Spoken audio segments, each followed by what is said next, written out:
ở người ở bạc nó một với một em và các nên làm cả việc thực tế đang ở ngoài đây có được đẹp hơn không một chuyện chân cho mấy cái ở đây là nhưng ở là ở một trong cho đến gì trong chập kiếm ở một bên năm con cho đến bên là con là Mấy khỏe anh em chẳng? trong năm chân bên tôi là ở ban nhâm hàng ban hỗ trợ dân vợ còn ban một nhâm ở đây ở ngoài đây có được đẹp hơn không một chuyện chân cho mấy cái ở đây là Cũng cất thở mùi mà nhàn tơi, nhàn bài tơi. Thôi chẳng ở lại cho bài chấp đây lửa. Nè.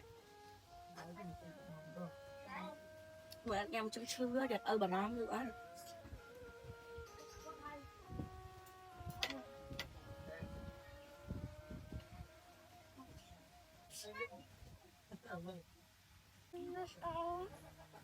người ở bạc nó một với một em và các nên làm cả việc thực tế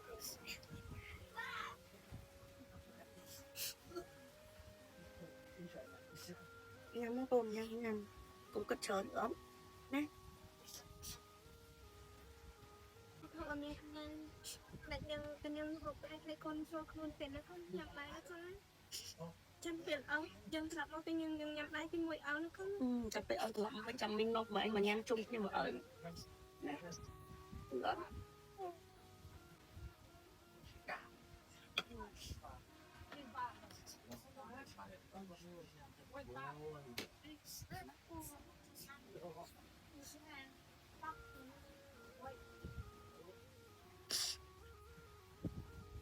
nhưng ở là ở một trong cho đến gì trong chập kiếm ở một bên năm con cho đến bên là con là chân áo mơ phải áo thường học con em làm để cả bên mông nó cứ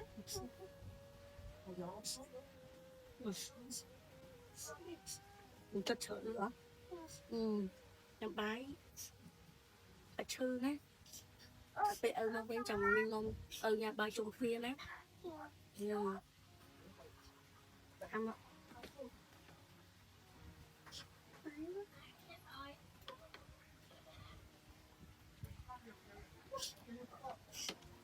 lúc tặng mình con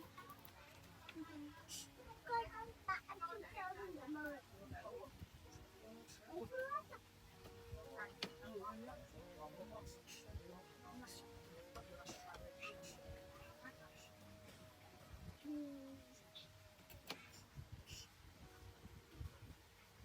mình ăn xa bài đá mình.